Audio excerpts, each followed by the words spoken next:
Where did you get that shirt? Temu. I want one. It has had an odor Really? that just recently has dissipated. And it's still... I thought you were going to say that just won't go away. No, it's still a little bit there, but like, I've had this for 8 months. I have never seen you wear that shirt. I was wearing it when I worked at the ballet. I Really? thought it was nice for the office. But it has had an odor that did not go away, and I was like, I'm just going to have to like give it up. I'm just going to accept that it smells that way. And it's nice. Giving you cancer. Yeah. Yeah. Well, we've been over this. Dude, What is it? I ordered a bunch of glass, like little containers that I make matcha in the morning with. Or like I make them on Sunday and then I have them all day or all week. I just grab them. Yeah. Got them from Temu. Comes with a California warning where it says... No, if it did, I didn't read it. Yeah. But I was like, this for sure. For sure. Should not be putting this in a dishwasher. But it's so convenient. They're cute and they have You'll little have to show me. straws. You'll They're have to super show me. cute. I got complimented today, in fact, on them Really? at work. And it's so nice. Yeah. I just have a little matcha. I love that. I have a little matcha in a little glass with my breakfast. Yeah. And then on the way out, I grab this one. Yeah. And that's the only way I cannot drink an energy drink at work. Yeah. I would be so tempted. Free energy drinks. I can't tell you how hard it is. Wait, New Alani flavor pack dropped. What? And we got it, and everyone's trying it, and everyone at work loves them so much. And I'm just sitting there, sipping my homemade matcha. You're fighting the good fight, Paul. What flavors? Lime slush. Oh, I'd be into that. Everyone won't shut the fuck up about how good it is. And you haven't even tried it? No. Wow. I'm healing my gut. You are, and it's been a journey. Dude, in fact, let me tell you. Okay. Because of you, I made a big thing of chia seed pudding last week. Nice. And then I had a big, like, a cup's worth of chia seed pudding every single morning. Is it helping? My body wasn't ready. Really? I got sick. First day, no poop, and I was like, weird. I thought I was going to be cleaned out. Okay. Second day, I had like a fat shit. Like, hemorrhoid giver. Oh, no. And then the next 5 days, piss out my ass. Wow. Shitting chia seeds. Wow. Fully could see the shape of the chia seed. Fucking chia seed. Yeah. I was like shitting frog eggs. What? Brown caviar. What? It was fucking insane. I had to do it at work. Oh, no. I don't do that. And that's out in the open. So bad. So then this week. Really cleaning you out. And I guess it was up there. Yeah. Yeah, dude. So then this week I was like, rein it in. Yeah. So I did half the amount, split it up over 5 days. And then I've been fine. I wonder how many chia seeds, because 2 tablespoons a day is perfect. Oh, I think I put a half a cup. Yeah, but you split that up. Into 4 days. Right. But then once I did the second batch, I did half that. So I did like a quarter cup. Should do a little more than a quarter cup. Well, I'm just finding myself. Right, for sure. I'm finding myself. For sure. You're trying to figure it out. Because it was not good. Yeah. It sounds like it needed to be done. Yeah, colon cleanse. Exactly. So that's where I'm at. That's where I'm at. Dude, I keep it up. I want to tell you my new thing. What? So still doing the chia, only now you know what I'm doing with the chia. Because I'm switching it up because the pudding gets really, I'm obsessed with the pudding. It gets old after 2 weeks. I put different fruits in it. Oh, for sure. Kiwi, mango, banana. Cacao bits. Slivered almonds. Yeah. Whatever. Pumpkin seeds. I do pumpkin seeds a lot. Pumpkin seeds. I'll show you a little picture. Cinnamon. Welcome I to fall. always do cinnamon. Ceylon cinnamon. It's so good for you. Ceylon. Okay. Tell me about that. I'm on a journey. Well, first of all, cinnamon does curb your appetite. So I'm like, just give me all the cinnamon, But listen, you know what I'll do in some chia pudding now? What? So I had like 2 of those champagne mangoes, real ripe. Delicious.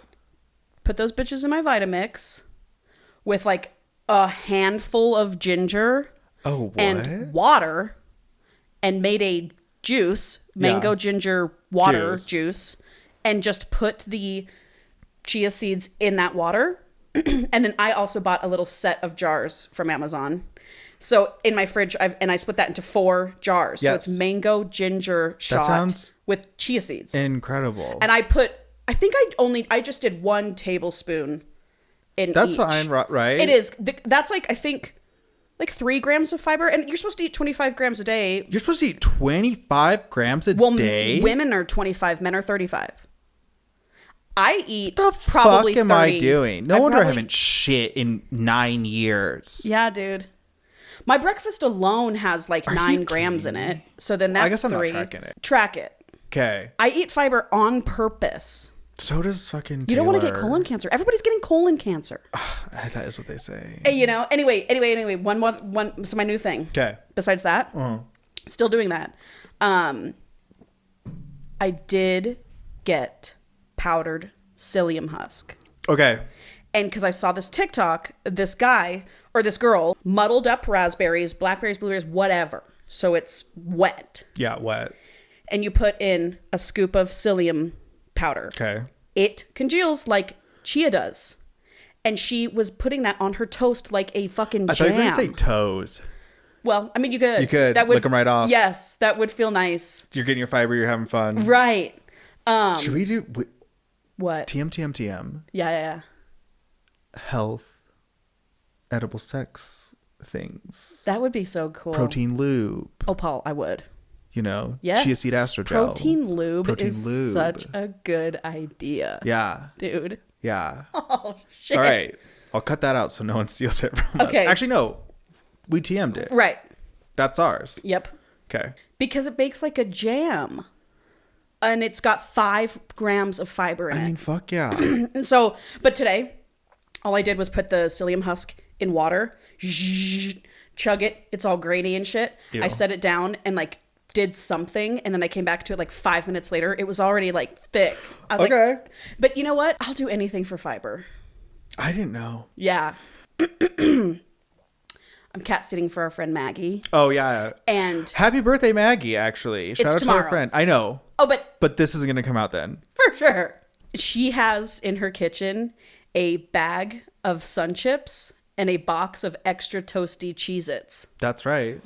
I have not had a single one of Shut either. Up. Did she leave them out as a trap? No, there's like small, there's like this much, and I was just like. So you haven't had any, but you know exactly how many are in there. I was on, well, Paul, you know me. I'm looking. If there's one thing I'm going to do, it's eat other people's food. I know. I've been doing that my whole life. Yeah. Christine was like, just eat them. And I was like, no, I'm not going to eat any of them. I haven't had a single one. Eat them, spit it out. No, I can't. Like a wine tasting. I don't have that, Paul. I don't. I know. The satisfaction comes in the swallowing. It does. I'm going to swallow it. Yeah, I'm going to swallow. Anyway. But yeah, you know, man, I don't have any life updates for you because I was sick again. Yeah, Angela was sick. I had strep. Yeah. Which I had never had before. You never had strep? I've never had strep before. Oh my God. Yeah. It was the first time. Left and right. Well, see, that's what I thought. They almost took my tonsils out. Because I was like, I remembered. I was like, Paul said, like, once you get strep, you're supposed to. Right. I have never had it before. Did they do the swab in the back of your throat? Paul, I wasn't crying. Yeah, no, but tears. The water. Yeah. And I was like, she was like, I'm going to go. I was like, I think you should. Yeah. I was like, leave me alone. Yeah. But like, they gave me this gnarly steroid. Yeah, right. And it took the swelling down like that. I could use that. Dude. I feel swollen every day. I know. Just like an anti-inflammatory. Yeah, can I just get that? Well, we can also say Happy Mother's Day. Yeah, Happy Mother's Day. To the mothers To the moms out there. My mom and Ann are coming up tomorrow. Are they really? Uh-huh. Oh, for Mother's Day. Uh-huh. Oh. Yep, I'm going to take them to a couple plant stores, maybe a bakery. Oh. Well, this is going to be an interesting episode. Yeah, I'm excited for this, actually. Yeah, so... This is such a treat. I needed this so bad. Buckle up, dude. I'm buckled. So this week's book is our Mother's Day special. This book came recommended by my mom. It's called The Flame and the Flower by Kathleen E Woodiwiss. Do you think she's still alive? Should we give it a goog? Yeah. You read the back of that and I'll look it up. Okay. She died in 2007. I could tell. She was born in 1939. This one's for Kathleen. And all the moms out there. Well, and your mom. Yeah, and your mom. Paul, you're gonna this is just buckle up. Okay, I'm just gonna start reading it. I didn't get through the whole thing. Fearing for her innocence.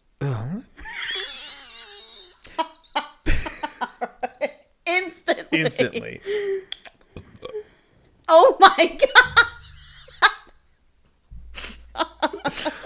It's like we haven't done this in 2 months or something. And it feels that way. It feels like it's been a really long time. It's been, what, a week and a half, maybe 2? 2 weeks, probably. Right. Feels like a year. Yeah. Okay. Freeing for... Oh my God, I'm going to shit my pants. Stop. Oh my God. That was crazy, dude. Crazy. I'm in my head about it. Okay. Okay, go. Everything's fine. Fearing for her innocence, doomed to a life of unending toil.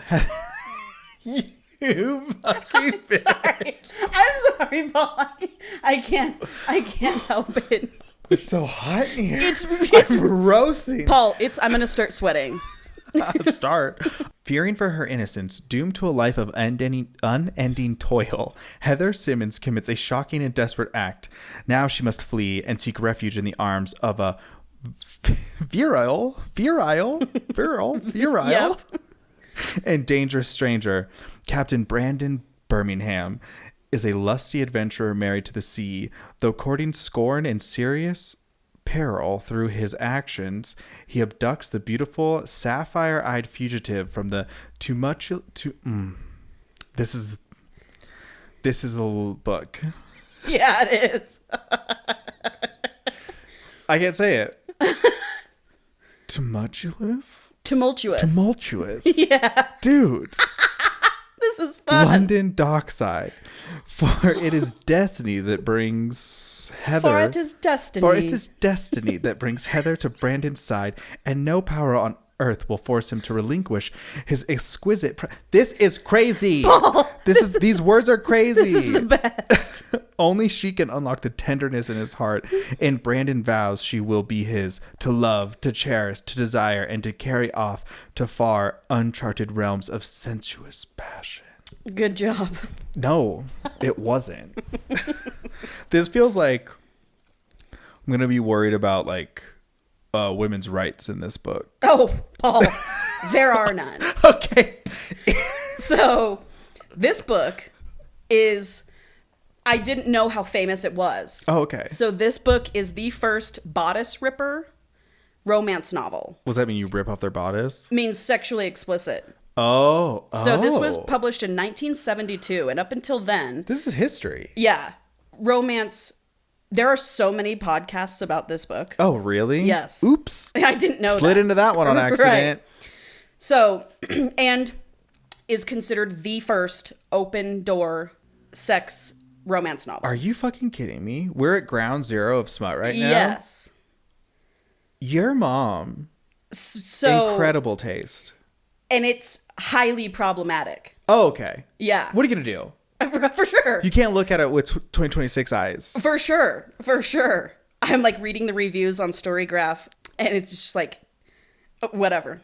So don't let your daughters read this. So it is a very historical romance novel. But yeah, it's a tough read. Hell yeah.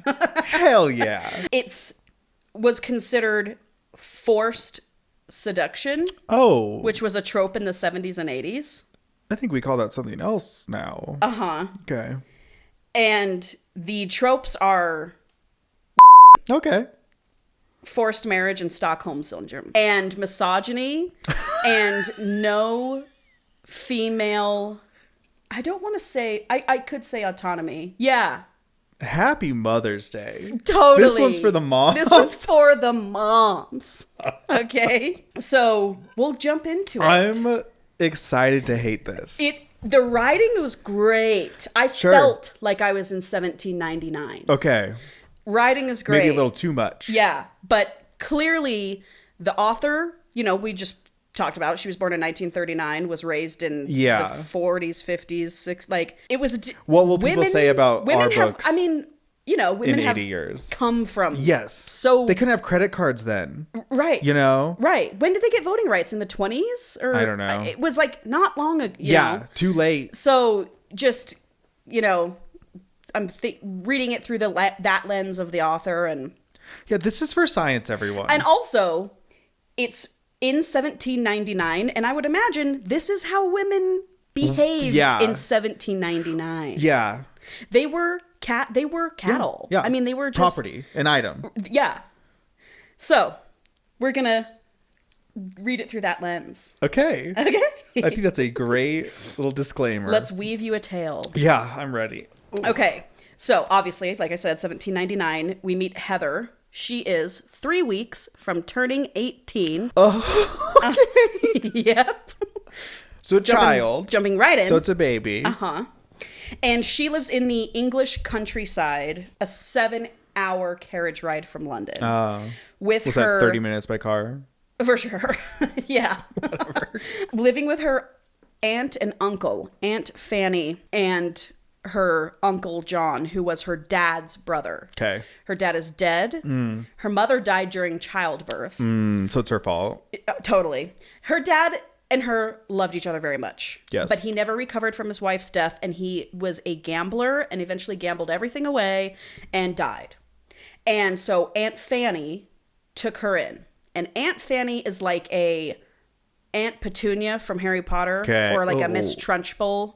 Like, she is a piece. Like, she's a cunt. Okay, yeah. She's like, so Heather has now become Aunt Fanny's servant. And just, you know. With a name like that, of course. For sure. What a cunt. What a cunt. But where's Uncle John in all this? He's just... Absolutely not. Yep. He just turns a blind eye. Whatever. That's your blood. Yeah. Yep. But Aunt Fanny is like a cunt to him. She's a raging bitch. Doesn't like Fanny mean pussy in England? Yeah. So you're Aunt Pussy? Yes. Okay. So Heather's mom was an Irish woman, and she was Love. beautiful. Of course. Red hair? Fair skin? Dark, very fair skin, but dark hair. Druid. Yes. Yeah, like they described her as a native from the native land of Ireland, and Aunt Fanny always called her a witch. She said, "You're a witch." And now she thinks Heather is a witch. And I hope she is. I wish she was. I wish she was. She's not. Ugh. She just sits there and takes it. This whole book just sits there and takes it. So many ways. And is like, what can I do to make myself better for everyone? Ew. Yeah. Anyway, getting ahead of myself. Oh, God. So Aunt Fanny says, and she's big old fat. Big, huge, fat woman. Okay. I'm really getting it. She says, good luck ever getting a man to marry you without a dowry. The devil is at work with those looks. You shouldn't look so much like your witch mother. You need a man to hold you down and keep a babe in you every year to take that witch from your soul. Ah! That's the level we're talking about. That was crazy. Yeah. Oh, it was crazy. That was crazy. A man to hold you down and keep a babe in you every year. Just to keep the devil out of you. Dude. Oh, yeah. Very abusive. And she's physically abusive to her, too. So, that night, Aunt Fanny's brother, William, is coming to their house. Okay. She hasn't seen him in 5 years. He lives in London. He's affluent. Fanny's gross. He tries to stay away from her. But he's coming to town. So, Aunt Fanny has her doing all these things, all these chores. And so, while at dinner, he looks at Heather and he says, seems like such a waste for an educated, well-spoken, and beautiful woman to be out here with the yokels. Mrs. Cabot in London is looking for a girl to teach at finishing school. What if I take you there? I can introduce you to a man that will marry you, and I'll loan you a dowry since you don't have one, and you can pay me back once you've been married with interest. I don't like that. And she agrees to it. It's not that bad. I mean, in consideration for what she's got going on. Right. And like back then, I guess, like, you had to be married. She's like, I can't be a spinster. I have to get married. I mean, you're 17. Right. I mean, you're already so old. You're already so old. Jesus. But so, okay, if he loans her the dowry and then she marries the guy, then he gets the dowry. Is that not... Correct. Like, now, I'd be like, that's my money, bitch. And like, then we're married. she has to pay it back. Why not just, like, not get the dowry 100%. and then I'll just have a job. Right. And we'll both contribute. Yep. Yeah. Ugh. So... She's like, I got to get out of here. So she's like, yes, thank you so much for the opportunity. I would say yes, too. So they take the carriage ride, and she catches him looking at her. Oh, I bet. Oh, I bet. Oh, yeah. Oh, she... And so, he's a gentleman, she thinks to herself. So... You can't trust him. Once they get to London, he owns a, like, textile fabric tailor store. Very fancy, makes very fancy gowns. It's beautiful. There's satin everywhere, and she's just awestruck. There's his assistant there, Thomas Hint, grotesquely ugly. Okay. He's described as. Like a freak is what they would say. Good move. Ugly assistant makes you look good. Yep. She gets introduced to Thomas, whatever. They go upstairs to his apartments, and it's lavish and lush. He takes her to the room she's going to be staying in, and he was like, open that closet, all those gowns are yours, and meet me in the parlor for dinner. But I don't like it. While she's like looking at everything and being like, oh my God, he's like eyeing her up and down from behind, and she can't see it. So they get to dinner. She gets to the table with William, Aunt Fanny's brother. Yeah. And he's just talking about being stupid and pompous. She's had some wine, and finally he's like, it's time for you to turn in. You should go to bed. Yeah. And he's like, I'll walk you to your room. No. Takes her to her room. Tries to force himself on her. Okay. And she's like leaning up against the bedside table, and he's trying, I don't even think he kisses her. He's just really trying to force her down, and she's like screaming and screaming. There was like a fruit plate on the bedside table, and there's a knife. She's gonna kill this and fucker. She picks up the knife. Mm-hmm. Amen. And she stabs him. Well, there's a kerfluffle. Yeah. Kerfuffle. Mm-hmm. And he falls on the knife. Right. And she's like, oh my God. That's my story too. 100%. He fell on it. Yes. And so could happen to anyone. She like waits for a while, and he's not moving. He's not breathing. And she's like, I fucking killed someone. She's like, I have to get out of here. I have to, what am I, she's like, I'm going to be hanged. So she runs out the store. It's like the middle of the night now. It's like midnight. Yeah. Running around London, and she's only in like, he had gotten her dress off. So it's like some weird $17.99 undergarment. Yeah. That's kind of see-through. And she's running, and she made like so long she runs, and she finally stops, and she's at the docks, and two men grab her. No. And they're like, what are you doing out here, sweet thing? The men are the problem. Yeah. Oh yeah. The men are the problem. And they're like, oh, Captain will like you just fine. And they grab her and take her onto their ship. So they get into the captain's quarters, and she's just like, a frightened child. What a new world. Right. From the countryside. Welcome to London. Yeah. Was been 16 hours or something. Like. Yes. Man is dead. She's almost dead. Now she's being kidnapped onto a boat. Life just happened fast back then. For sure. Well, yeah, if you were dead by 48. Yeah. You had to get it in. Yep. They bring her into the captain's ship, and she sees him, and he is like this unbelievably hot man. Captain. Like 6'2", tan bronze skin. Yeah. Dark hair, black chest hair, straight nose, white teeth. And he what goes, more can you ask for in 1799? Yeah. And he goes, oh yes, this one will do just fine. Thank you, boys. And then he comes up to her. She's like just looking at the ground, all timid and submissive and stuff. And he grabs her face and just kisses her, like lifts her off the ground. Has she turned 18 yet? No. 2 days out? No, this is still like 3 weeks away. Okay. Yeah. Jesus. Yep. Assault. And but yes, Paul, then it happens. Oh no. He her. Yep. Like full blown. And it's on page. And what the fuck? He takes her over to the bed, rips her clothes off. So he thinks she's a prostitute. That's what's going on. And he thinks she's playing a game. Yeah. But, otherwise, he would never do this. He's a nice guy. But, exactly. Oh my God. But she's a virgin. Yeah. Obviously. So it says he like puts his dick in her and is met with resistance. No, it does not. Pulls it out, sees the evidence of her virginhood. Not the evidence of her. Rails her. This is like right here. I was going to say, how many pages in? Paul, this is like page here. Oh my God. And she's like pain. Being raped. Oh my God. Yeah. Oh, wait, hold on. Actually, I lied. It was page 30. 30. So he gets up, finishes, comes inside her, gets a glass of brandy. We learn just from reading that he's American. He's 35 years old. his parents left London for the revolution, have a plantation in... Oh, he's a slave owner? In North Carolina. Oh, so he's an American slave owner racist. Yeah, Paul. Yeah, Paul. Might as well make him president. For sure. These days. Yes. Get him in Congress. Get him in Congress. And this is his last voyage before going home and marrying his betrothed. Oh, and pedophile. Yeah.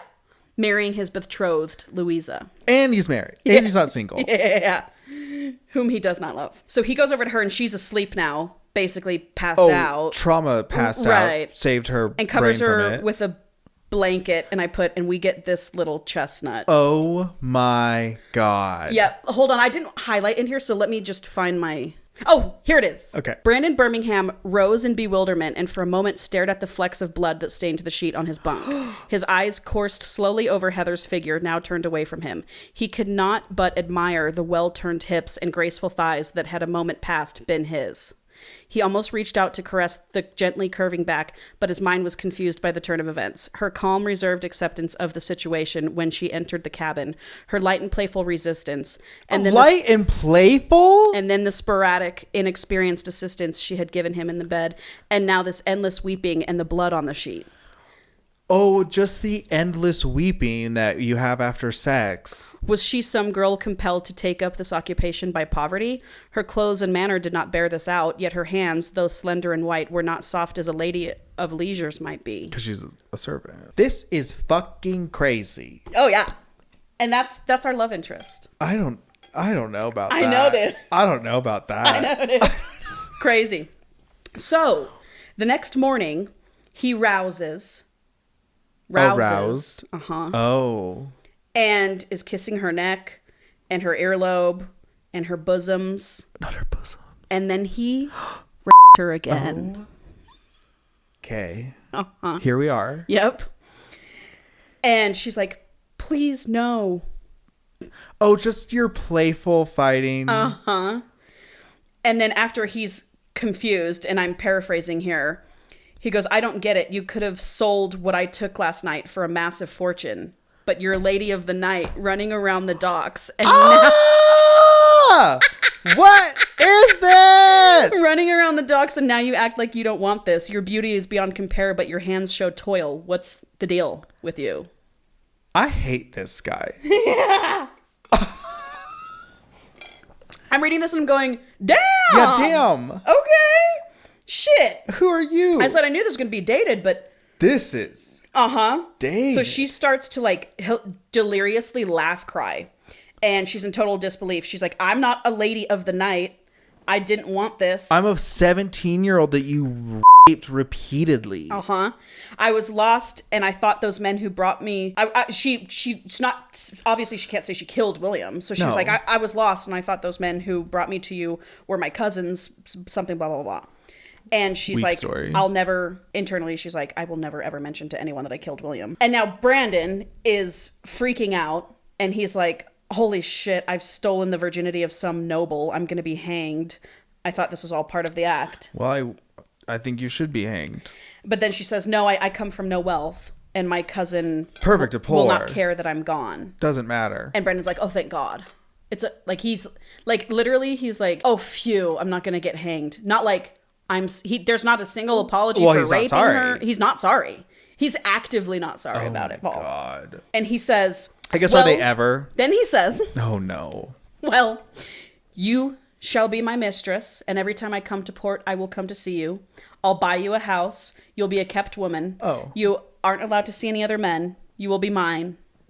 In 1799? I know. That's a little bit of a sweet deal. Like, I'm sorry. I would have been like... I don't approve of what happened. I would have said yes, but I definitely would have been fucking other guys. Oh, yeah. I'd be making money on the side. For sure. Oh, yeah, dude. So that's what he proposes to her. Honestly, for where she's at, murderer, non-virgin, whore. Uh-huh. Yeah. But if she stays there and she gets found out, she'll be hanged. Okay, true. You know? True. I would do a little wheeling and dealing if I could here. Yeah. I'd say take me to the Spain. next port down the line or something. Because, right. You just had to get like to the next town back then and no one knows who you are. You'd think. Oh, no. Okay, so They don't have the internet. I know. How There's they no fi- yeah, they cameras. don't have There's no surveillance pictures. society. Yeah, I could just be like, oh, that wasn't me. Right. Oh, no. That's not my name. Yeah, I don't.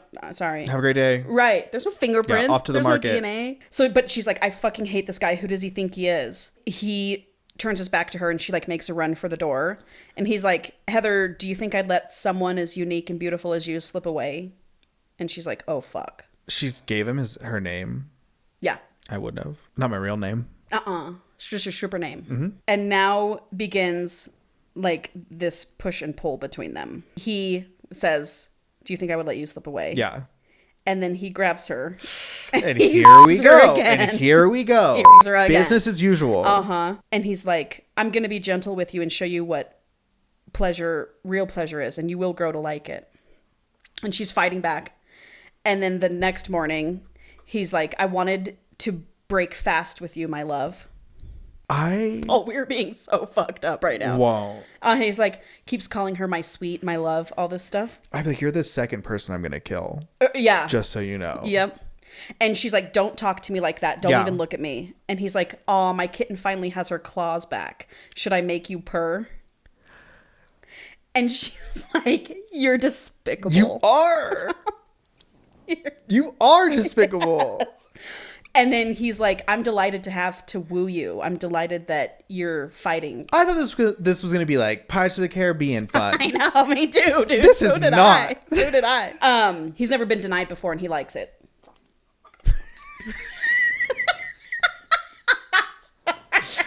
And he likes it. Good for him. Anyway, so he heads out and she's snooping. She's like, I got to find a weapon. There is another side character. His name is George. He is Captain Brandon's servant. Okay. Butler. Yep. And he's a very sweet man. He's going to have a big part in the book. Anyway, so she's looking around and she's like, I got to find some sort of weapon to threaten George with so I can get away. And so she finds, digging around, some pistols. And they don't have bullets in them, but she calls George in and she's like, yeah, George, yeah, I'm fucking leaving. She gets off the ship. Hell yeah. And she's running in the street and she does hail a carriage. Okay. She's getting away. And she gets in the carriage and she tells them to take her to Aunt Fanny's house 7 hours away. No. And they do. She gets away. She arrives in the village 7 hours later and she's there now. You're a carriage driver and you're just like, yep. Uber. Yeah. So she stole some money from Brandon as well. Good. So she gave the carriage rider a bunch of pounds or whatever. Yeah. And so she gets there and mind you, she's killed Aunt Fanny's brother, who Aunt Fanny is obsessed with. Now I'm going to kill Aunt Fanny. Right.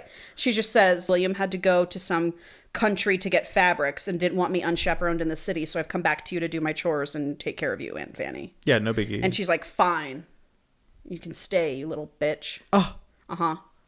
Weeks go by. Okay. We're all good. Everything's cool. Like 9 weeks go by. And it's pure hell the way she's being treated by Fanny. Belittled daily. And she's ill. Ill? Yes, Heather is ill. Pregnant? She can't keep food down. Pregnant? Oh my God. So one night in their like little 1-room cabin. Oh my God. She sleeps like behind a curtain. She's getting naked and getting into the tub. Aunt Fanny looks at her and is like, pregnant. Who's been breeding you? Oh my God. Don't you dare say breeding to me. Oh, big time. And that's not even how it was worded. It was worded. Oh, yeah, I typed it out.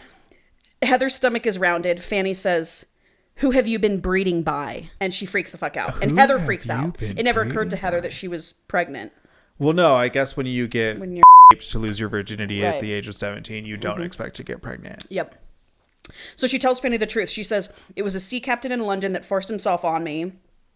And she says she got separated from William at a fair and the captain took her. She sucks at lying. Well, it's not crazy. That most of a lie. But there was no fair. No. I'm going to check the schedule. When was the fair? Oh, there was none. You're lying. He's dead. Okay, so she says, Fanny starts scheming. She says, didn't your pa know a magistrate judge in London responsible for investigations of ships suspected of smuggling? And Heather says, yes. Why? And Fanny says, never you mind, child. Just know you will be wed. We're going to London in the morning. So she's like, you're going to marry this sea captain who you to have the baby of so that I can get money or something? Yeah, and to get rid of her. Is it so bad to have a servant? I know, right? But she really does hate her. That's crazy. So they go to London, and her uncle meets with Lord Hampton, who was her dad's friend. And Lord Hampton is a great guy. He loved Heather and wanted to take guardianship of Heather, but Aunt Fanny came in and took her. So he's really happy to see Heather and all this stuff. Her uncle comes back that night and says, this captain will wed you, lest he want to lose everything he's ever had. Because Lord Hampton is responsible for investigating ships suspected of smuggling. And he's obviously up to some shit. So they're going to, blackmail him into marrying. Yep. So late that night, she's pulled from her bed in this inn and walks into a room, and Lord Hampton is there. And she's like, oh my God, it's so good to see you, blah, blah, blah, blah, blah. In the corner of the room is Brandon. Yep. They already found him. They found him. There's a big, thing, but eventually Brandon goes, the child is mine. Yeah, it ain't nobody else's. Right. And Fanny's like, what a fucking devilish whore you are, whoring yourself out to sea captains, just all this shit.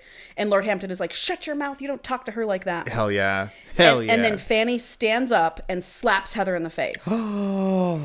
And rips her nightgown off her. What? To try to shame her, showing her pregnant stomach, being like, look at what this filthy whore has done. This is intense, dude. I know, this is intense. Paul. I know. I'm like, Mom. I mean, look at the cover of this book, Paul. They're so in love. I thought they were happy, but now I look at it right. and I see different. Brandon walks up and takes his cloak off and puts it over Heather. What a gentleman. Oh, you're going to have a hard time with all of this. What's going to come, Paul? He says, I'm buying her a home and I'm filling it with servants. She will never speak to this vile woman again, nor will my child, and I will come back every year to see that they are living well. You're not to lay a hand on her until I come to fetch her. But he doesn't mention marriage. So as he leaves, Lord Hampton looks at Fanny and says, I'll abide by your vile plan, but only because this concerns Heather and I love her as my own. He'll be on the altar in a few hours. And Heather's thinking, does this fool think I'll be okay to be his mistress for life and expected to never bet another man or fall in love? He's an idiot if he thinks I'm going to accept this. Yeah, whatever, yeah. But then cut to it's morning, and she's woken up by two women rushing in, sweet women, and they're like, oh, miss, it's time. We're getting you ready for your wedding. Okay, great. Dressing her, doing her makeup, doing her hair, all this stuff. And she's like, what? And she looks gorgeous, and Fanny waddles in, and she's like, you must think you look pretty. And she's got like this really, like, I don't know the right term Fat to say. ankles. I'm sure she does, but her accent is very clearly like, I would like poor. Yes, Cockney. Yeah. I was thinking that. Is that the? I think so. And she was like, "You must think you look so beautiful." Blah blah blah. And the women are like, "This is the most beautiful woman I've ever had the pleasure of dressing. You watch your tongue and all this stuff." Yeah, you fucking bitch. And then they whisk her away. Cut to, we're at the cathedral, and Brandon's there, and she's like, "Why has he agreed?" She doesn't know that he's been blackmailed. She has no clue. Like, as to what. Oh, I thought she was in on it. No, not at all. She has no fucking clue. Okay. It doesn't sound like she has a clue about a lot. She doesn't have a clue, Paul. Yeah. About anything. Not used to that. Ever. Like a strong female lead. Oh, for sure. She's not that. She's thinking, I'll never belong to myself again. Yeah, no doubt. And he tells her she can't escape him. Brandon does. Yeah. After they say I do. Not unless he dies, and he has no plans of leaving her anytime soon. He's so happy to be with his love. So, cut to that night at dinner. They're in Lord Hampton's, like, mansion or whatever. Brandon tells Heather of Lord Hampton's blackmail, and that he would tell the law that Brandon was smuggling guns to France and would see that he was hanged. And Heather's like, what?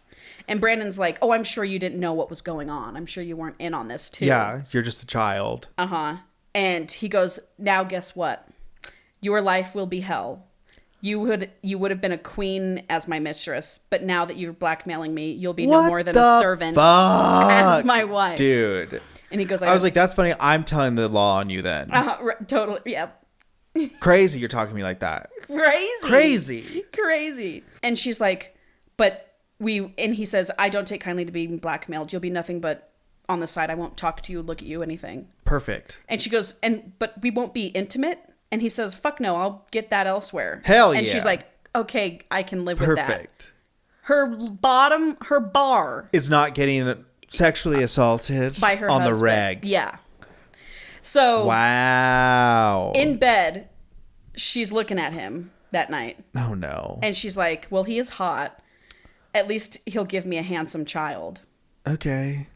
So cut to the next morning. She's being bathed by the maids in front of him while he watches. And he's like, she's so fucking hot. Well, too bad you hate me. Right. So he goes hot and cold like you. Oh, shocking. Oh, shocking. I had whiplash. This man-child piece of shit. Man-child, Paul. And then he tells the maids to leave, and she gets out of the tub, and he gets in the tub. And he was like, come over here and bathe me. I love your eye rolls. I could never. When it comes to like his lower half, she just like starts crying. And he goes, go fetch my clothes. I could make you touch me if I wanted to, but I won't make you. And she's like, I hate you. You're just going to rape me again, aren't you? That's a direct quote. She says in the book, you're going directly, you're just going to rape me again. Wow. We're just saying it. Yeah. Because this is what's happening. That's why we're saying it. Yeah, because that's what is happening. He goes, I won't be touching you until you want the pleasure. Oh, what a fucking stand-up guy. So, cut to, they're in a smaller boat that takes you to the big boat that's moored. Yeah. And she gets sick. And he's like, oh, my wife is sick. He like holds her hair and is like rubbing her back. After just telling her, hate. And when she gets on board, he's like, I've taken the liberty of buying all these gowns for you. And well, I'm about to swell up. I can't wear these gowns. Right. I'm pregnant as hell. Swell up. Your seed is in my belly. Yeah, you piece of shit. There's so much of that talk in this book. Ugh, the seeds. The belly. Oh, the growing, belly. The belly. Yeah. And he goes, we're better suited to stay at an inn. This cabin is too small. We're leaving in like, I don't know, a few weeks to go, back to Charleston. Okay. So he takes her to this inn, and she's there, and she's all alone. And she's like terrified he won't come back. But George, his servant, is there. And when he does come back in, she's like all relieved to see her. No. I know. It's a no. Mm-hmm. And she's like, oh, Brandon, I thought you were going to abandon me. And he's like, you think I'd leave my wife heavy with my child alone? Yeah, once that baby's born, though, I'd have left you in a heartbeat. Unless it's a girl. I don't want no daughter. For sure. Oh, in this world. He's like, this is my son. Immediately. He's like, it's a boy. You're growing our son. Yeah. Oh, I bet. I bet. I hope your son's gay. You're just getting pissed. I am mad. I know. So he pulls out the gun that she threatened George with, and he's like, I was quite unwell after you left for those 9 weeks that you were gone. I missed you terribly. Oh, okay. And he's like, can I teach you how to load this gun so that you can use it if you need to? And they have this like, and I would shoot him the second it was loaded, right in the head. Yep. End of book. I wish we had a smash cut of every time you said end of book. So then in the middle of the night while they're sleeping, these two men come into the room and he's like, shh, and he pulls the gun out. They're there and they're talking about her. They're like, there she is. That's the one. Let's take her. And he was like, oh, who killed homeboy back at wherever? They've just heard about this hauntingly beautiful woman and they want to assault her. Because that's just what we do. Yes. So that's just what we do. Oh, Paul, you don't even know. So Brandon gets up. He says, sorry, lads, this here is my wife, and she carries my child, and I protect what belongs to me. Yeah, otherwise I would let you. Mm-hmm. Oh, my God. This is knucking futs. Mm-hmm. It is knucking futs. It's knucking futs. I put here, and we have the She's Mine, and this is from 1972. That's still in every single fucking book that I read. So then the next day, she runs into a man from her village that's like absolutely in love with her. He's so surprised to see her, and he's like, please, Heather, won't you please let me marry you? And she was like, I'm already married. Oh. And he's like, what? And Brandon is watching this, and he's like, get away from my wife. The possessive jealousy is unreal. Then he takes her to a shop for more gown shopping, and this young boy comes up and hits on her, and he's like seething, watching everyone hitting on her and all this stuff. Well, everyone's a fucking pig. Yep. So he's like sweet and sour and hot and cold this entire fucking time. Yeah. So in the carriage ride, after it's been like, 3 or 4 days now, she rests her head on his shoulder after an exhausting day of fittings. Oh. And he thinks she's not like the others. She's different. You've got to be fucking kidding me, dude. I'm not. Shit don't change. Shit don't change. Shit don't change. Shit don't change, dude. This book came out 54 years ago. Shit don't change. He's like, I want to hate her, but she's just so different than all the others. He's all mixed up inside. What is she doing to him? This is crazy. This is nuts. Isn't it blowing your mind? This is the ancient magics of smut. It is, being dude. revealed to us. People don't change. People don't change. We're going to find smut from like the actual 1700s. Yes. And it'll be like this. Yes. So he's decided to keep his emotional distance from him. And they're still staying at the inn for a couple more nights before they set sail. And she can tell he's being like especially assholey. And so she's steering clear of him. Every time he comes near her, she like flinches. Yeah. And he's like, will you knock that off? I'm not going to hit you like your fat aunt did. I don't hit women. I'd be like, she was fat, but you have also me. So... Yeah, you don't hit women. That's where you... Okay. Yeah, okay. So a few days go by, and they've been peaceful together. And then he brings her a gift, this like gorgeous cloak, and she's delighted, and they share another tender moment with each other. She's like, oh, Brandon, thank you. It's beautiful. Oh, Brandon. Oh, yeah. She says Ugh, that. I hate that his name's Brandon. I know. That was my first boyfriend's Brandon name. and Heather. You know that. I do know that. And he sucked. Yeah, for sure. Not like this, though. No. So they're getting a little closer to each other. He still won't touch her at all, but he keeps calling her my love, ma petite, my sweet. Oh, ma petite. But then will be a piece of shit to her. This is what men are like. Mm-hmm. Oh, I know. Yeah. I was talking to... It's like love bombing. Yeah. But I'd love to be love bombed. I know. I'm currently being love bombed, and I'm You're in love. okay You're in love with a different guy who's going to be your husband. Done for. How often? Every single time I see you. I know. Like I say names and you're like, oh. You're like, and that was 3 of them ago. Right. Yeah. I know. Well, you love the ride. I do. I even said to Christine today, I said, I'm being love bombed right now and I don't give a fuck. Hey, when you know it. And I said, it's going to hurt like hell when it ends and I just don't care. At least it feels. Exactly. Anyway, okay, so cut to, we're boarding the ship. Okay. And anchor up. Bustling with activity.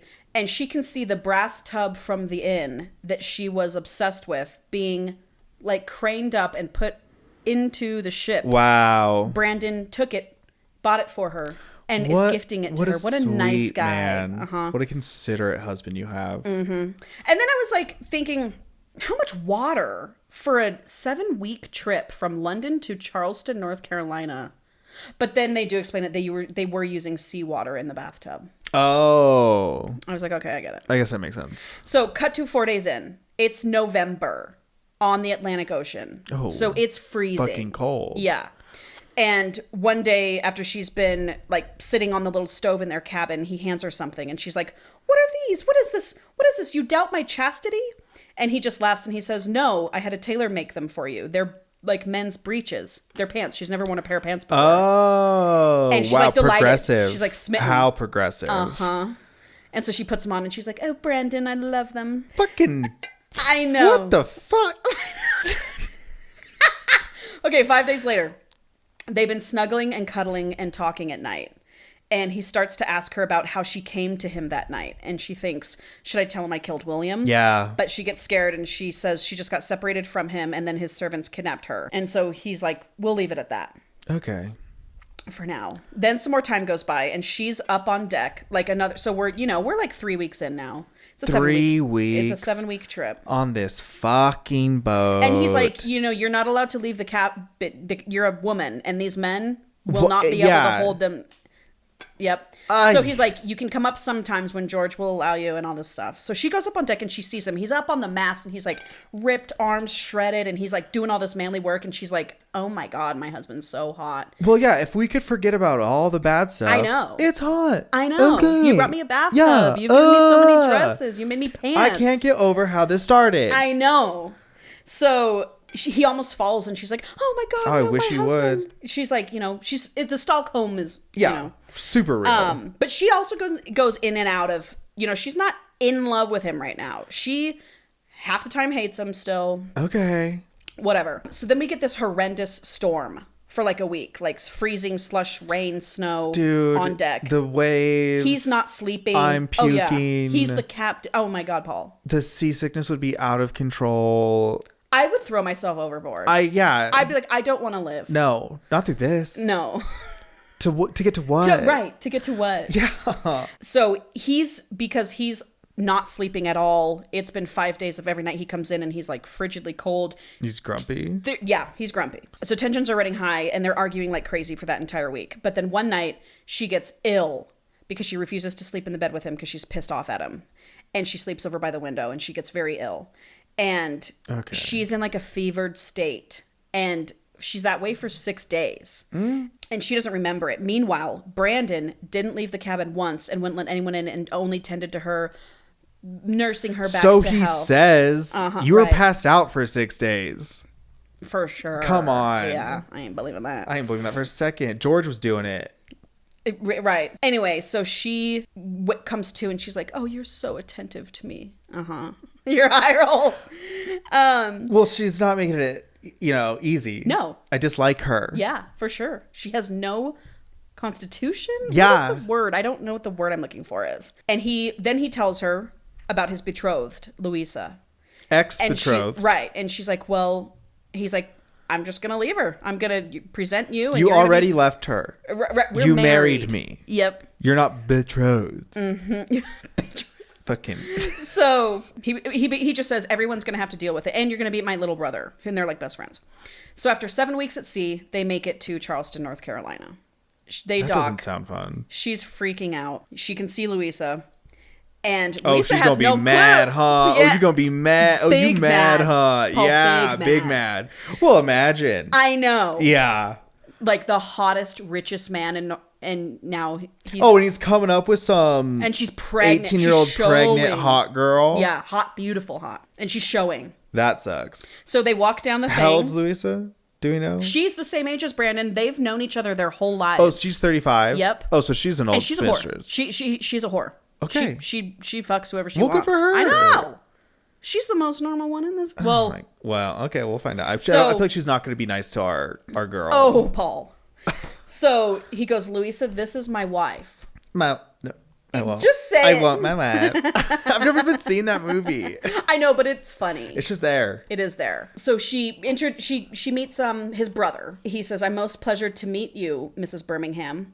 Heather returned his smile, accepting him as a future ally. And he is. His little brother is Jeffrey. He's great. Shout out for little brothers. Yes. So good. Love Jeffrey. I've been looking forward to meeting with you, Jeff, she murmured demurely. Brandon has spoken of you. Jeff cast a doubting eye to his brother. Well, knowing him, you roving bastard, Louisa choked, glaring at Brandon. You left me to twiddle my thumbs around your empty promises while you, the great hunting stud, strolled about the streets of London. You bade me wait and cool my heels until you sailed this one last time. Then you return and gift me with your wife. You present this common slut to take my place after you've played the round with my affections. Damn you, you crusty bull. You've pleased your brother fine. He stands there and drools and smirks as if he planned this underhanded act himself. Jeff hates Louisa. Hell yeah. I love this. Yep. Her voice became feline mew. You conniving wench, what brothel did he find you in?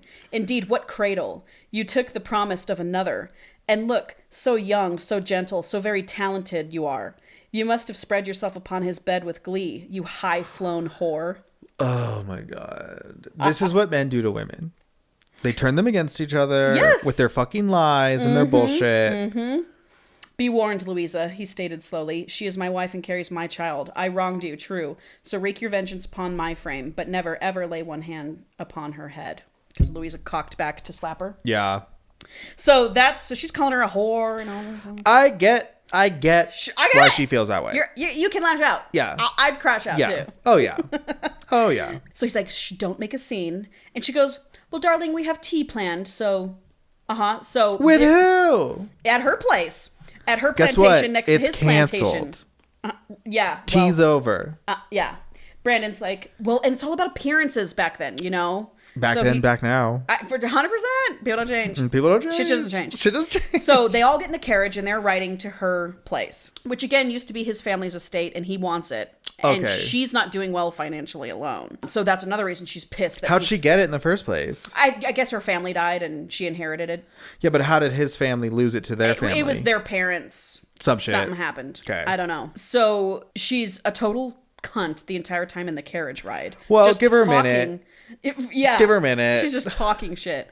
Whatever. They have tea and she's just a raging bitch. And finally Brandon's like, let's go. Brandon takes her to his plantation. It is...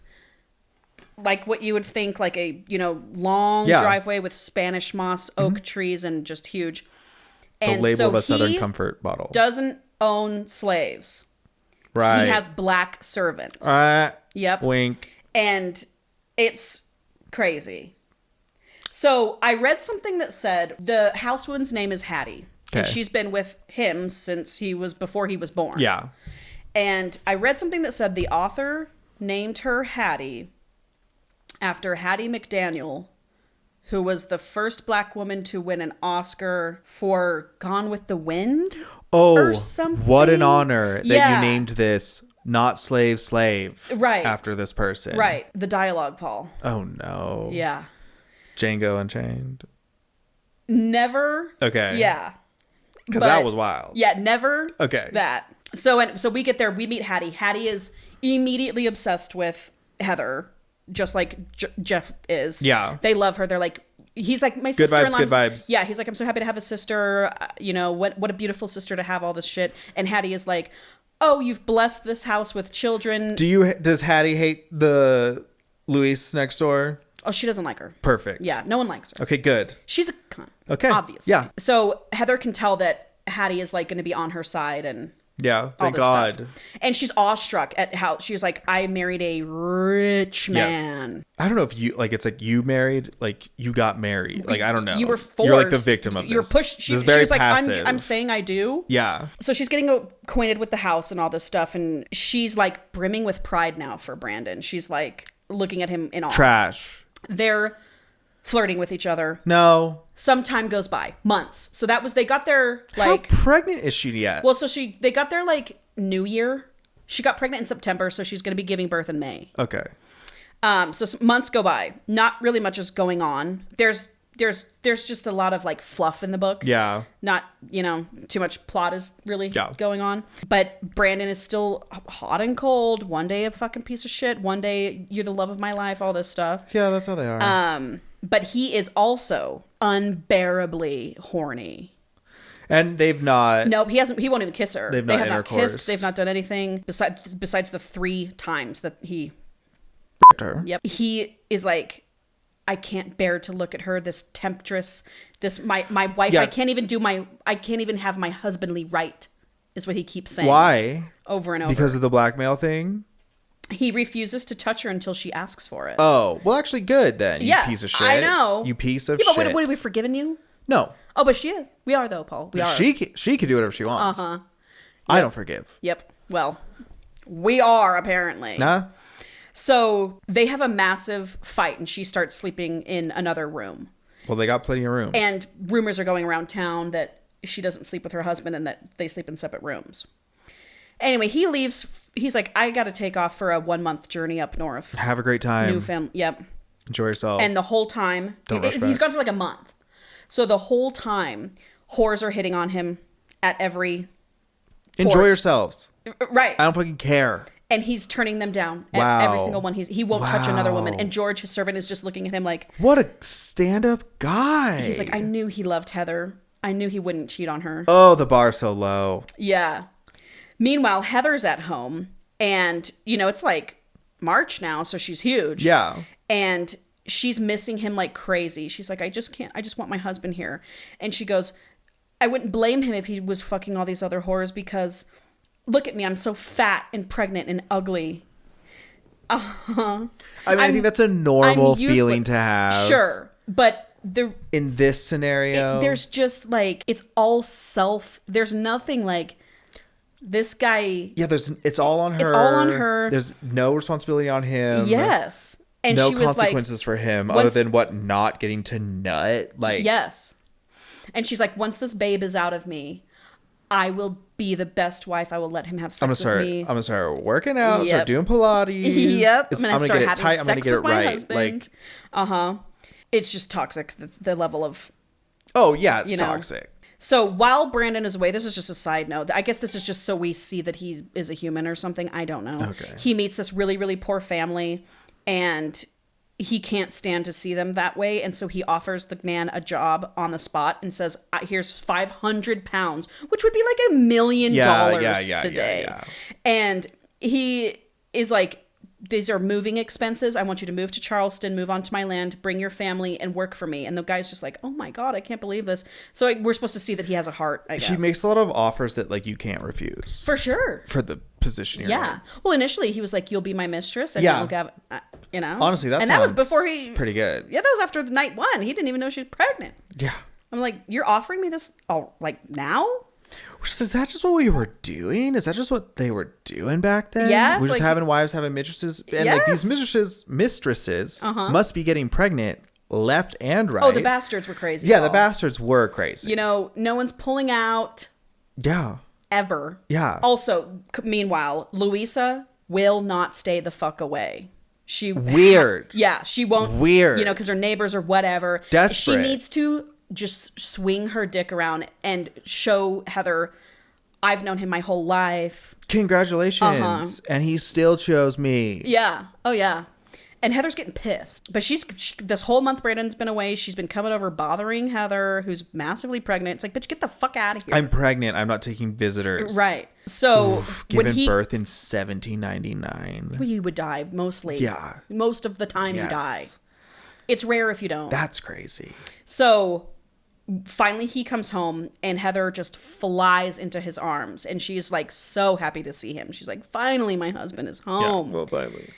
And he has missed her so much too. I'm sure. Yep. So they're like elated and they go upstairs and she's like, oh, Brandon, please let me bathe you. And so he gets all naked, his big old dicks. His old dicks out, all smelly. And so she bathes him. And he dresses her afterwards. It's very sensual and all this stuff. Now cut to, we are in May. Oh, Brandon, my water's broken. Oh, God. She's giving birth. And congratulations, it's a boy. Thank God. Otherwise, that thing was getting pitched in the fire. Name him? Brandon Jr. BJ. It does start with a B, though. It's Beauregard. Oh, Beauregard. That's the name of my favorite cup. I know. You like that? I do like that. Look at the joy on your face. I love Beauregard. I've had that so cup they have for Beauregard. years. And, of course, while she's giving birth, she won't make a sound. She won't scream. She's like, oh, don't nobody look at me. Like, excuse me? I know. Trying to be all demure. I don't want to disturb anyone's night. Literally. I'm just birthing. Yes, Paul. I was like, this is crazy. I mean, it's gotten better for the women in the world. But wow. I know. Not that much. No. Not that much. Right.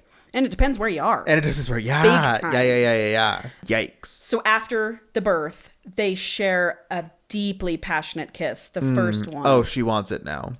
And well, I think you have to wait like you do 19 days or something. Oh no, Paul. Longer? Yes. I don't know. Longer. I mean, some people don't. Those are Irish twins, you know. But you're supposed to wait a couple months, I think. Or months. 6 weeks or something. I know. Can you believe it? No sex for that long. So he gifts her with pearls and a new mare, and they're just like they're basically in their honeymoon phase now. You know, a couple weeks goes by, a few weeks, maybe a month goes by. They go out for a ride and they get stuck in a storm. Oh no. And share this incredibly passionate kiss, and he's like pushing his hard dick into her, and she's loving it. And she's like, oh my God, I want this so badly. And broken. Yep. So they head back in because the storm's getting out of control. That night when they get home, he sees her naked and he is like, oh fuck, I just want to fuck my wife. But it's not gentlemanly to take a woman in her condition, one that's just given birth. So he leaves and he's like, I gotta go, and slams the door. And she's like, where are you going, Brandon? And he's like, I'm taking a plunge in the creek. And she's like, it's freezing. And he goes, I know. Oh, just jerk it. I know. Just jerk it. Come to bed. Grow up. Right. So anyway, they have a ball a few nights later at their house. Brandon, again, all these men are dancing with her and touching her, and he cannot handle it. I'd be like, don't dance with her. Right, like dance with me. But, yeah. But it's whatever, back then, all these dances. Yeah, it was like a thing. Yeah, so she's dancing with all the men, and he can't fucking handle it. And it's very much like touch her and die trope, which is what we have now. So she heads outside. A man is following her. Because he knows that she killed that guy back then. No. Is it never going to come back? It does. Okay. The man wants her. So God. He grabs her from behind, pushes her up into a tree, pushes her back against a tree, and he goes, I can't help it. I need you. I have to have you. What are you talking about? She's screaming, no, don't. And he's like lifting her skirts and all this stuff. And where's Brandon? She's like, well, I guess this is going to happen again. And then, of course, Brandon comes to the Kills rescue. this motherfucker. Beats the shit out of him. Throws him, kicks him, and he's like, my love. And she looks at him, and he's like, they just kiss each other. Yeah, it's time. And now she is like grinding on him. She's like up against this tree, and she's like, oh, Brandon, oh my God, thank you for saving me, yeah, Brandon. Nothing gets me in the mood like a near. Yeah, she's keyed up, dude. And so they're like, he rips her down and her titties pop out and he's sucking on her titties and he's kissing her. Oh my God. Yeah, first sex, open door sex. You know, it's never like that. They're talking about his wet mouth on her stiffed peaks. Oh, her hard nips. Then he says to her, you are mine and I will have what's mine now. And you come find me, and leaves. Oh. So he goes back inside. She goes back inside. She is like horned up. Jesus. She wants it badly. Dude. And so he goes upstairs. She goes upstairs. They leave the party. They're in their bedroom. He says this. So the games are over and the act is done, and I am a man and I will have my due. For almost a year I've been without a woman to ease my needs. No other have I had since I touched your virgin body that night, many nights ago. I'll tell you true, it hasn't been easy keeping my hands off of you. But no more will I play the monk. It was not my intention to take you again by force. I do not choose that relationship. But if I must, I will, for I cannot go on living under the same roof with you and never finding my pleasure with your body. So my mind is made. I'm going to have you, and not only tonight. You may resign yourself to the fact that we will be sharing a bed from now on, and that our relationship will be very intimate. You fucking excuse the fuck out of me with all that. Oh, yeah. Don't bring up when you raped me and took my virginity, and then tell me you're going to do it again. Me some more. Christ. Yep. So she thinks to herself, what thinks he that he may come in here while the house is overflowing with his friends, and among them that blonde bitch, and command me to spread my thighs for him? Does he think there need not be words spoken of love, nor soft caresses to soothe my body? Amen. Am I truly then to him a possession and not a wife? A whore who's met his fancy? Yeah, that's exactly how he has treated you and said you are to him. Yep. That is not a question. Oh, once he played himself upon a frightened girl. Well, no longer am I frightened, nor just a girl. I'm a woman, and he will truly know my vengeance, for I will fight and claw and scratch, and keep my thighs closed tightly until my strength has been exhausted. Good for you. Only then will I submit and lie unresisting. Don't submit! Kill this motherfucker. You already have a taste for it. And then she sat silently for a moment in deep thought. But he does, her gentler... Okay, so she says this. Only then will I submit and lie unresisting. He has no right. She sat silently for a moment in deep thought. But he does, her gentler self argued. He is my husband. Her gentler self. Yes. So the author literally is... There is no, No. She thinks to herself, but he does. He is my husband and the father of my child. He owns me, and I am the one without right to hold myself from him. No, what? What? Why do I delay? She asked herself suddenly. This is what I've wanted and yearned for. This is what I've planned for, worked to have. Must my pride tear us apart like this? Oh, God, girl. So... That's dark shit. Yeah. That's dark shit. So when Brandon had said, you will be mine, he left the room, and she threw an ashtray. And then she had all these thoughts. And then now cut to, he's in the hallway, and we get his perspective. Listen to this. Oh, dude. Listen to this. He hears the ashtray hit the door. So that's the way it'll be. She really has her wind up this time. He threw his jacket upon the bed in sore aggravation and moved toward the hated resting place, shrugging out of his waistcoat. Damn, it's come to... There have been a dozen times I could have had her, and I kept my mouth shut or played the ladies' man. Get the fuck out of here. It says that. It's come to... Uh-huh. You hate to see it. Yep. But when it comes to it, comes to it. There have been a dozen times I could have had her, and I kept my mouth shut or played the ladies' man. Even in the garden tonight, I could have taken her right then, but hell, what's the good of looking back? I've made my stand, and regardless of what passes tonight, at least this damnable waiting is over. She'll fight me again, that's sure now, and I must take her contrary or gentle, holding myself in restraint as much as my body will allow, and treating her kindly, though to touch that silken flesh I swear will drive me out of my mind. He sighed heavily. For all the listeners right now, if you're not watching the video, Paul is disturbed. This is nuts. I had such thoughts of tender tidings sweetly exchanged between us, but now I must lie upon my bed of thorns, or none at all, and to have nothing of her frightens me more than the battle yet to come. What are you saying? That's crazy. This is a horror movie. I know, look at this. This is crazy. But perhaps this moment yet to be will lead to more fertile ground between us, and we might sometime hence share tender passion, more bent of love. What so of time she's had enough, and of me we'll soon see. So that's what he's thinking to himself in the hallway. Now he's like, I'm going in there. Goes into the bedroom, and their four-poster bed, like the curtains are kind of drawn. Okay. And he gets to the curtain, opens the curtains. There she is. And there she is, and she's like all seductively laying there. She's not going to fight it. She's decided. God. And he's just like jaw on the floor like, my wife is so hot and she's not fighting me. I'm finally gonna get what I want. Score. So they make love, and she I wouldn't call it that. Has an orgasm. Oh, and good for her. Like, I had no idea. She goes, I never had an orgasm. No. Oh my. Well, and like it's not like she's touching herself. Like you don't do that. My God. And she's like, this whole time we could have been doing that. And he's like, yes, my love. Dude. Straight to jail. Straight to prison. So in that moment afterwards, they're having pillow talk. And he was like, your Aunt Fanny demanded money for you. And I gave it to her. And she's like, what? And he goes, I'm happy to be rid of her. And then in that moment, she goes, William, Fanny.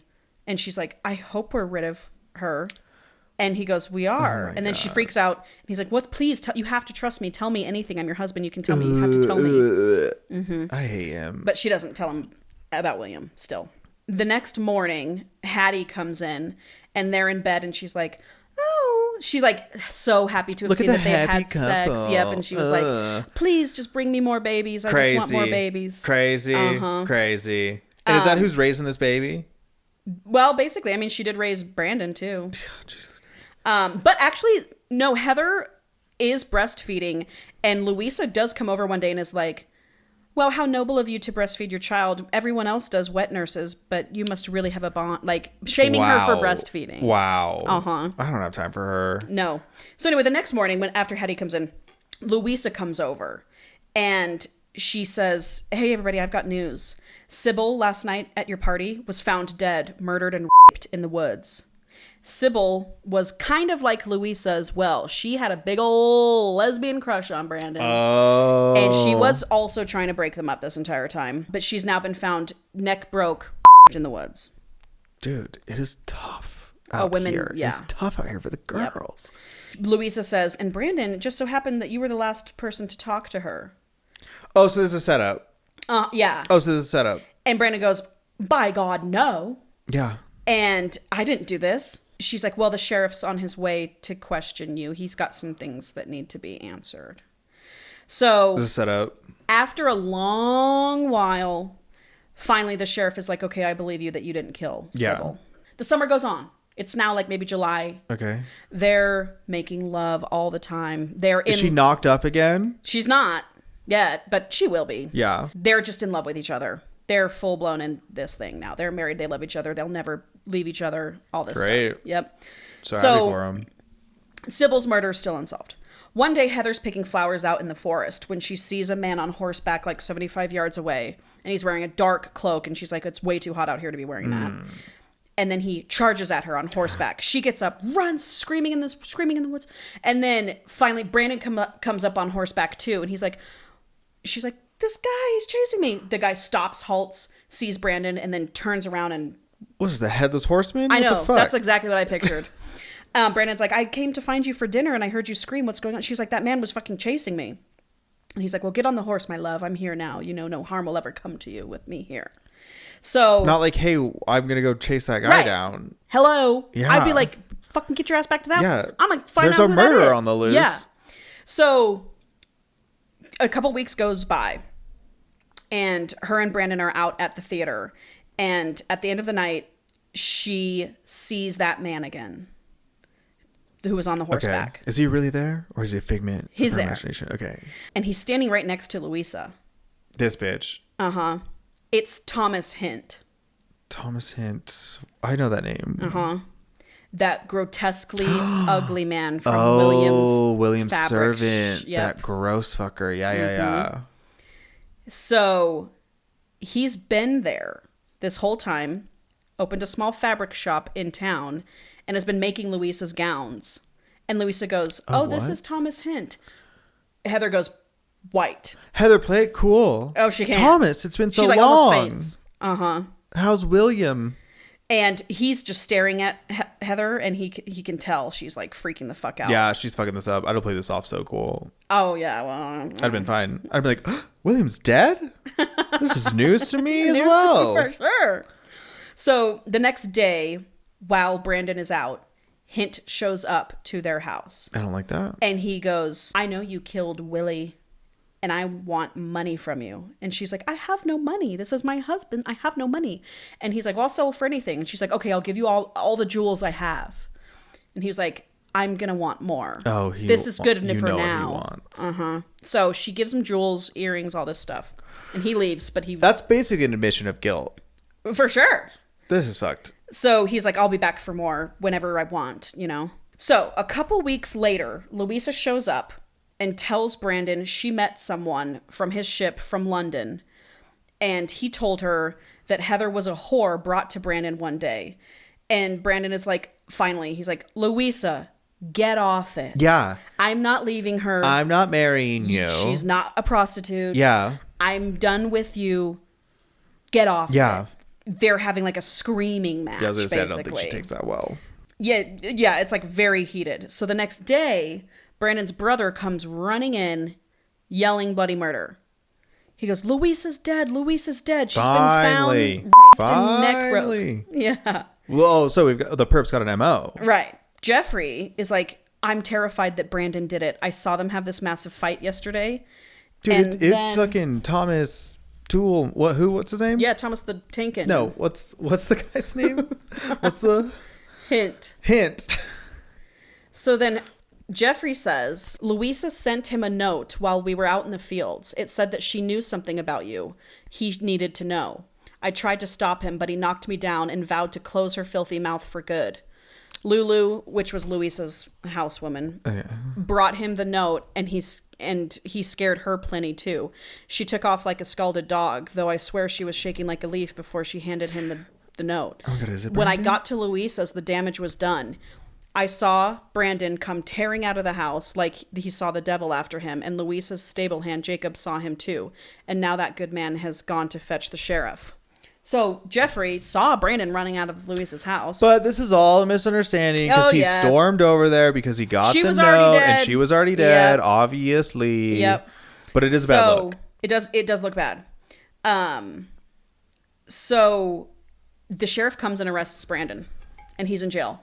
Okay. And Heather's just sick. So finally the next morning, she's like, I gotta find evidence. I'm going over to Louisa's. Yeah. Louisa's body's been moved, whatever. So she starts looking around. She's alone in Louisa's house. And she finds an earring. It's the earring that she gave to Mr. Hint. Thomas Hint. We're solving this. Yep, we're solving it. And so she's alone in this mansion with herself. And then Thomas Hint is behind her. Oh my God. Yep. So he speaks up and he says something. And he says that, long and short of it, he came to Louisa and was going to give her those earrings and was going to be like, let's court each other. I've been making these gowns for you. I'm in love with you, Louisa. Please. Yeah. You already got dumped. You're desperate. I'm ugly. It's perfect. Yep. But Louisa knew the earring because Brandon gave it to Heather, and it was like Brandon's mom. Like Louisa's seen that earring her entire life. She goes, where did you get this Small earring? town. And she goes, and she demanded to know why he had Louisa's earring. And so he told her everything. He's like, my name's Thomas Hint. I'm from London. She killed my unconfirmed boss, whatever. Suspected. And she was like, I vow to have her hanged. And that's what she was going to tell Brandon, you know. But then she goes, Thomas, you're a nasty, ugly old toad. I want nothing to do with you. Yeah. And then he assaults her and kills her. Yep. Then, so, cut to, he's talking to Heather. And he says, you know, you didn't actually kill Willie. He was just passed out. Oh, no. Uh-huh. And well, he goes, whatever. And he goes, but I sure did when I slit his throat after you left. God damn it, you ugly motherfucker. Uh-huh. So anyway, huge struggle ensues. He's like, I'm going to take you now. I've always wanted you. You're so pretty. What a freak. Yep. And so he rips her dress off, and now she's just in her sheer under thing, and he like bites a Excuse the bite. Fuck out of me. He's like, I'll keep taking bites out of you. What is he, a zombie? So she's screaming. They're running around the house. She gets into a room. All of a sudden, Brandon's there. Thank God. Out of jail. How? Yeah. Anyway, so long short of it, Hint ends up running outside, getting on Brandon's horse, trying to get away, shoots Brandon in the shoulder with a gun. There's lightning. It's kind of like a hurricane. There's lightning. Trees are falling. The horse gets spooked. Bucks Hint off. He lands. Breaks his neck and dies? He dies. Thomas Hint is dead now. So Brandon goes back in and he's like, oh, my love, I'll never let anything happen to you. I'm so sorry. Yeah, and he says, Lulu ended up going to the sheriff's office. Lulu was in the room when Hint assaulted and killed Louisa. What, he didn't notice the other human? She was hiding somewhere. Okay, good for Lulu. Yeah. So that's how Brandon got out of jail. Yep. So he's like, basically they're just like in this house and they're like, the storm's so bad we can't make it to our home tonight, so we'll stay here tonight. But he's like, I love you, and she's like, I love you, like I can't, this is it, like me and you forever, we're done, we never have to worry about William again, all this stuff. So then they make it home. So she pulls the bullet out of his shoulder that night and like bandages him up. Good wife. The next morning they make it home. Hattie's freaking out, you know, where were you, all this stuff. Gives Heather the baby, and they're like hugging each other and looking at each other, and they're like, it's just us forever. I love you so much. And then that's the end of the book. Boy, howdy. All right. Yeah, dude. Happy Mother's Day. Yeah, dude. It was not what I expected. That was not what I expected either. I thought it was going to be like way more like romance and like, I don't know, tender, like slow. Me too. Stuff. I thought it was going to be a boring. I thought it would be like soap opera. Yeah, it was going to be like, well, that was a soap opera. That was a soap opera. You're right, actually. That was crazy. Not what you thought, huh? No. Me either. I was reading this and I'm like, this is not what I thought. No. It's like different. It's like not even like the dark romances we read where there's like assault and stuff. Like, we're still different than this. It's usually like C&C. Yeah. It's usually consensual non-consent. But this was just yeah. It never, and also in the modern books, never the love interest, because authors know it's an unredeeming you have quality. You have to like the guy. And I can never go back. Especially they'll do the kidnapping. They'll be like, oh, let me chain you to my bed. Sure, yeah, like, oh, I reluctantly won you over through whatever. Yeah. But not like full blown and then they're saying of a child. Yeah. And then they say it. She says, you are a rapper, you raped me. Woo! I know, dude. That was nuts. Yeah. So what would you give it? Your score? What would you rank it? I have no clue. So I can't wait for you to see my mom. Yeah. When she hasn't read that I'm not going to look her in the eyes. Sorry, Paula. Sorry, Paula. I know what you know now. I bet you my mom doesn't even remember. How could you? What it's about. I would block that out too. That's crazy. But, well, I guess she must, because she did remember it. I don't know. Just the title. Yeah. Dude. The Flame and the Flower. The flame and the flower, dude. I know. Jesus. Yeah. So next week we're going to do something fun. Yeah. Yeah. Let's lighten the mood. Next week's book is called Why Cheese? Why cheese? Mm-hmm. Like, why space cheese? Why, comma, cheese, question mark. Why cheese? Oh, question mark. Paul, like, why choose? Yeah, I get it. Okay. Why cheese? Why choose? All right. All right. Okay. My favorite is when you're like, all right. And then you have nothing. All right, no, I got it. Okay. All right, I got it. I'm not going to overcomplicate things. Okay, don't, dude. I'm going to tell you. Don't. I think that Why Cheese is about a... Oh, here we go. All right. I don't even know what it's about. I think it's going to be about a college-aged, end of college, senior. Okay. Aged man. Sports star. Jock athlete. You know, that's his thing. That's how he's got his college paid for, all that. He's going into his senior year. He's like not super great at school, but he's like scraping by. Yeah.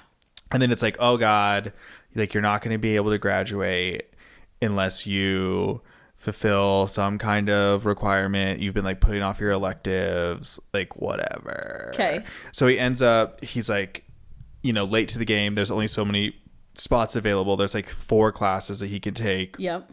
They all sound really fucking hard, except for one of them is a culinary class. Nice. It's a cheese making class. Love that. It's like a weird offside thing. Cool. Of whatever elective. So he takes it, and obviously he isn't taking it seriously, but he starts going, and his professor's hot as fuck. He's gay. no, I thought about that though. Damn it. But you know, no, I think that I'm going to let this one be straight. Okay. I'm going to let this one be straight. Sometimes you got to be Sometimes you got to. So he's going to go, and he's going to go in the class, and like there's going to be a stunning, beautiful girl in it. Obviously, also senior. He doesn't really know her. He knows of her because she is like one of the main reporters for like the school's, like a flag. No, like girl? the main reporter for like the school's internal like media channel they do. So they do like a newspaper, they do a channel, they cover stories. It's you know, people in the journalism class, whatever. She's in that class, whatever. They don't have like a big connection or anything, but he is getting into the cheese. Cool. He's good at the cheese. He's found his He's niche. discovering a passion for cheese. So throughout the semester, he's like making cheese. And like the big final, it's like you get graded on your cheese, but then they also like as graded a fun on your thing, cheese. graded on your cheese. That's fucking funny. Yes. They do a competition though. And it's like, you know, make the best fucking cheese, and we're all going to vote on it. That's the whole thing. So he's super focused on it. He's doing great. Yeah. He's crushing the cheese. She's not. Oh, no. Reporter girl is fucking up the cheese. Yep. She just can't figure it out. It's not her thing. It's like, whatever. She needs a tutor. So she needs a tutor. Exactly. So they start hanging out. He's teaching her about cheese. And she obviously it's very stereotypical, the trope of like, she's the smart one and he's the dumb jock. So she thinks he's just like an idiot. Yep. And that's how she kind of like treats him coming in, is just like, yeah, I guess so. Like, you can figure out how to do this, whatever. They're making cheese together. Sparks are flying eventually. Yes. But they do have like burn. a slow burn. And like they do have like a confrontation one night where he's just like, you think I'm a fucking dumb idiot. Yeah. And like he stands up for himself. but he's like, but the reality of it is, if you look at it, is that like he's doing 2-a-day practices. Right. Like he's fucking going to games. He's Totally. dealing with like everything it takes to be like an elite college athlete while scraping by in school, and then also has found this passion in cheese where he's crushing it, and he's making time to help this fucking bitch out. And so eventually like she is like, wow, I guess like you are right. Like, good for him. you are like on your shit. Yeah. You're like elite in a way. They have the cheese competition. He fucking blows it out of the park. And at the end of that is like, they have their first kiss after the cheese competition when he wins. And like, she's like, she gets a good grade on her cheese, but it is not even like top 3. His is like award winning. Yes. His is like, we're going to name this cheese Joe's. after you. Yeah. Like, this is fucking crazy. But so, and they have like their first kiss, and okay, cool. Romance, whatever. She ends up for her, this is next semester in the year. That was first semester. This is next semester. She's doing her final, like one of her final journalism classes. And she's like, you know what? I'm going to do a story on this fucking jock turned cheese guy. And like, that's kind of an interesting human interest piece. Mm-hmm. And so she asked him the question, why cheese? That's where the book title comes in. Boom. Right. So then they're writing this story together. Romance, build. They're going to start fucking after this. God, you're so... I know. That, I don't that was blow good. You up, that was so good. I hate to blow you up, but... Woo! So then, why you giving cheese? yourself chills? I was like, that was so good. I'm going to write this. Like, but so she writes the story and it blows up. The America, the people, we love it. We love the story. The Cheese Man. The Cheese Man. That would be a great story. The games are getting better attendance. Oh, yeah. People, like, it's all over the internet. This cheese that he won the competition for, he is getting fucking companies reach out. Yeah. To be like, this is what we want to do. So then it's like they get caught up in the cheese high, but then, and they're fucking. They're loving. Nice. They're crazy. They're living the hype. I like them together. I like them together too, but all that fame, all that attention. For sure. They get to a point where he is also just like, well, shit, am I getting drafted into whatever, NFL, NBA, whatever? She's like, am I going to go do hard hitting news? Mm-hmm. Or like, we just had this cheese bubble. Right. And so like the, third act breakup or whatever is going to be them like not knowing what they're going to do and then getting frustrated with each other and then just being like, I wish I never fucking made that cheese. Blah, blah, blah, blah. Yep. But it's really just that like they can see that their lives are going in different directions and they are not addressing their emotions about it. Yeah. So then of course they're going to like break up ish. And then he's going to go start playing or like being like rookie drafted, like whatever. But he can't escape the cheese. People are still shouting at him at games and at practices. And then she's trying to go to these like hard hitting fucking journalist things. And they're just like, oh yeah, you like did the cheese things. Like you want to go work at fucking Food Network or whatever. And just, we'll see a little bit of their trials and tribulations and how they overcome it. Okay. And then they will eventually, maybe they're both just back in their college town for different reasons. And they run into each other at a bar again. And enough time has passed. Cute. They meet up again and we just have them like reminisce, fall back in love basically in this night. We get like one beautiful lovemaking fuck scene. Love that. Epilogue. Okay. He quits. He's a cheese man now. Nice. Because it was his passion. Yeah, he should be. And he was like, sports was great and I love sports, and he did it for a couple years and he did make a good amount of money and he turned that money into a cheese brand. Empire is going to be much, that's a legacy. That's what happened. Meanwhile, she did continue and she is a hard-hitting journalist now. Nice. So now there's just power couple where he runs like a cheese empire and is in Trader Joe's and is in all the stores and he does it's fucking sports shit. All his cheese is sports shit. That's the theme of it. That's his thing. Whatever. Right. Jock cheese. Right. We hate it. But we hate it, but it is what it is.